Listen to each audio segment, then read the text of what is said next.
ना खत्म हो गई। मेरे को दारू चाहिए। मैं कहाँ से लाऊं? मेरे पैसे भी खत्म हो गए, मैं कहाँ से लाऊं? देख बेवड़िया, तेरी सैलरी आती है तो दारू पे उड़ा देता है। तुझे सच में एक्स्ट्रा पैसे बनाने हैं तो दारू छोड़ दे। हाँ ये ले। वापस धीरे से बंद करो। ऐसा क्या हो सकता है? क्या हुआ? आप हर बार डोर बंद होता है तो अंदर की लाइट क्यों बंद कर देते हो? तू छोटा है, अभी तेरे को नहीं बता सकता।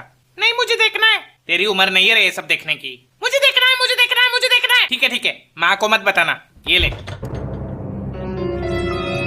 ए क्या कर रहा है? इधर नहीं, बाथरूम में जा। ए नहीं नहीं